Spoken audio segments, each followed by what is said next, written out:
And I wouldn't call this a talent, really. Yeah, No, this is just us working ahead. This is right. So congratulations, you guys get to sit through King Street Kids Q&A, so we can get ahead of our weekly work. That's right. But now that we have a live crowd, we're going to ask for questions from the audience, so please be thinking anything, really. all right, yeah.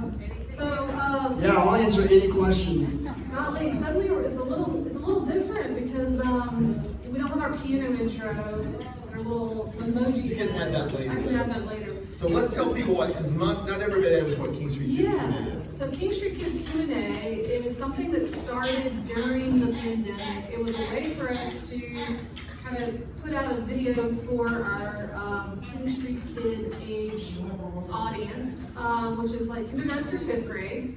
And basically kids could send in any questions that they had about church or Bible or faith, and we would do our best to answer them. And then over time we discovered that some of our most captive audience was adults. Crazy. And so now adults are just like, what are pastors and Daniel going to do next? So every week we get onto Zoom in our little Zoom squares. Sometimes we do it live, and we answer the questions. And we've had some pretty cool ones. We did a live stream with a guest from Tokyo, Japan. That was pretty cool. We've done one. We did one at Mount Pleasant Seafood recently. That one actually will air, so for people watching when this one, I'm not sure when this one airs. March 11th. March 11th. So we're on March 1st. This is Shrove Tuesday, and we are looking forward to the one that will air this Friday, which is March 4th. Oyster Race. We have an oyster-themed King Street Kids Q&A, and we went to Mount Pleasant Seafood and just ate oysters all morning. So that's what we can watch that one. All right, that was so a tough one to do. now that we've thoroughly confused our dates, we can jump in, and just so you know, this is live, thoroughly unedited. Yes, we won't. This will not be heavily produced. This is not as sophisticated as it looks. This will have no edits. Keep it together, guys. Yes. All right. Keep it together. You can do this. All right. So what's our first question? Our first question is, well, today is Shrove Tuesday. So, what's Shrove mean? What is Shrove Tuesday? What is Shrove mean, by the way? Shrove, yeah. So Shrove is the past tense of shrive. Shrive means to absolve. And today is the last day of the absolution of sins and forgiveness. So tomorrow at Ash Wednesday, if you're at Ash Wednesday service tomorrow, I think I'm doing this tomorrow. So yeah, you're preaching. Yeah. I'm doing this tomorrow. So when I do the opening part, I think I'm preaching. Yes, you're preaching, and I'll do the confession of forgiveness. When I do the confession of forgiveness, it's not the forgiveness part. It's confession. We confess our sins on Ash Wednesday, and then we wait. And then, do you know when we get absolution of sins or a sin? No. Technically, every Sunday we show up. Not during Lent. Yeah, you do on Sundays. Sundays don't count. But you're right. Do you know when it is? Maundy Thursday. So we come out, and I think Maundy Thursday we don't. Isn't that when we start the sermon? Yes. Yeah. And then after that, we are absolved of sins. So we have to wait that whole time during Lent. Oh. So Shrove Tuesday has sins of shrive or absolved. Today is the last day to have sins absolved until you go through this 40 days. Mardi Gras is one of those things that we celebrate. Mardi Gras is French for Fat Tuesday.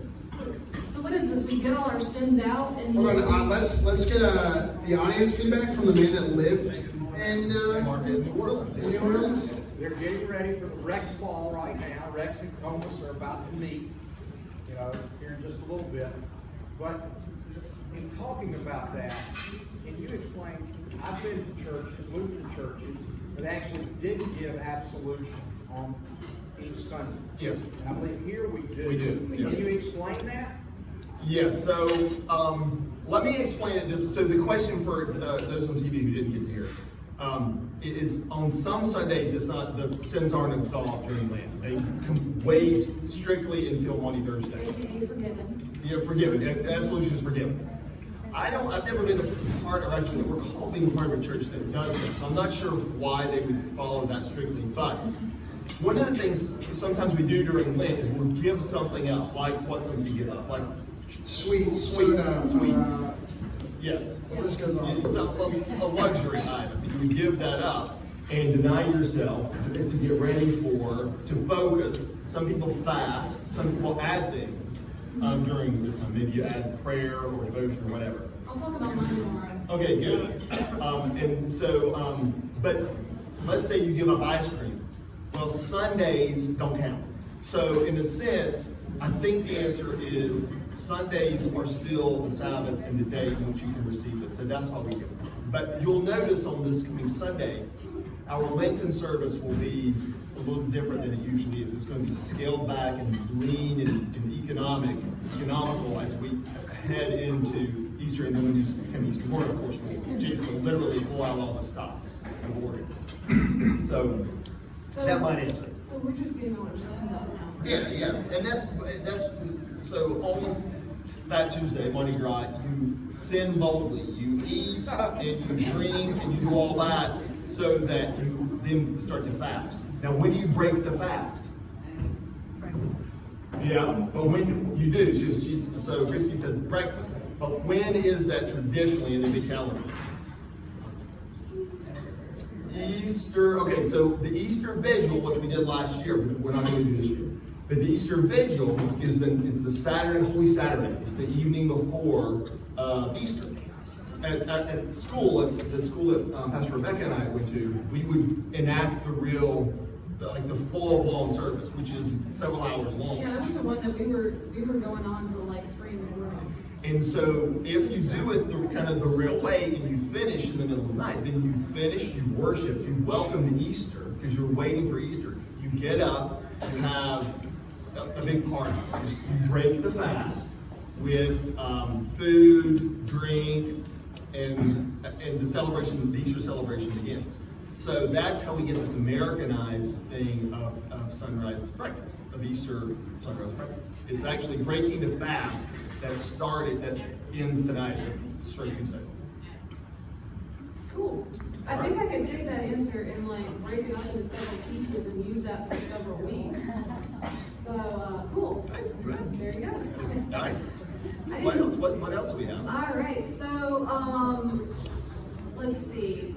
As we look ahead to Lent, we talk about giving something up or adding something for Lent. Starting tomorrow, have y'all thought about something that you're going to do over the course of Lent? No. Okay. So I don't usually give anything up. I add. So this year I'm going to try to add a daily walk or something like that. Gotcha. I guess I could mention mine now. You think it's morbid? Well, actually, yeah, I don't think You don't like mine. I don't like it. Okay. All right. So. Fran, you were, yes, I think it's good. All right. Are you going to talk about it? Are you going to talk about it? Well, yeah, I can talk about it now. Okay, good. It's up to you. I think it's dark. I just think it's dark. But you should tell us. Okay, so there's an app for this. And it's an app called, and I'm putting it on my phone for the season of Lent. Actually, I kind of already started. And it's called Be Croak.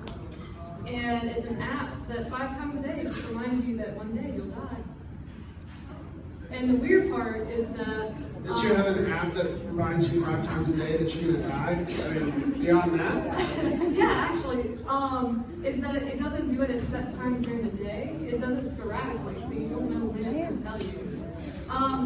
But I think it's important because at Ash Wednesday, what do we tell each other? I mean, we're reminded of our mortality, but I don't know that I need to be reminded of that 5 times a day.